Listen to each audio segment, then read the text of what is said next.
Форд го употреби своето познато име за својот нов електричен компактен кросовер за Европа.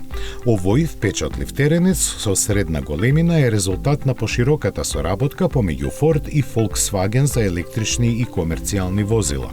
Explorer ја користи истата платформа на која лежат Volkswagen ID4 и Škoda Enyaq iV.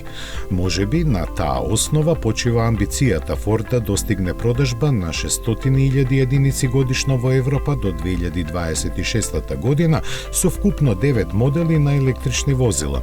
Европската верзија на Explorer долга е 4,47 метри, што е за 58 сантиметри пократка од американската и е базирана на електричната платформа MEB на групацијата Volkswagen.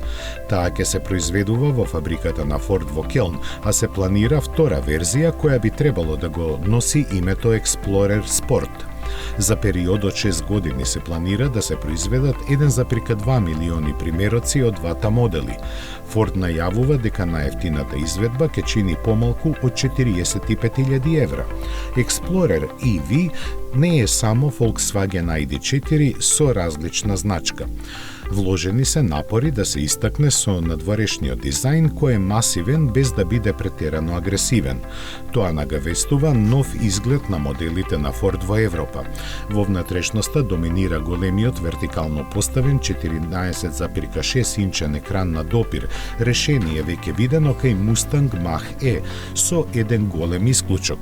Екранот може да се движи нанадвор за да ја открие скриената остава за дребулии. Инфозабавниот систем Sync Move е најновото нешто од регалот на Ford. Под екранот на допир има простор за мобилни уреди со два држачи за чаши и длабок простор за складирање од 17 литри под централниот потпирач за рака, што гарантира дека Explorer има замашен внатрешен простор за складирање. Багажникот има капацитет од 450 литри кој нараснува над 1300 кога ќе се спуштат задните седишта. Ford допрва треба да ги открие целосните технички спецификации за Explorer. Сепак, најверојатно ќе користи батерија слична на онаа што веќе се користи кај MEB платформата. Реално е да се очекува капацитет од 77 киловат-часови, а можеби и поевтина од 58 киловат-часа. Сходно на ова, најверојатно ќе користи електричен мотор од 150 киловати за придвижување на задните тркала.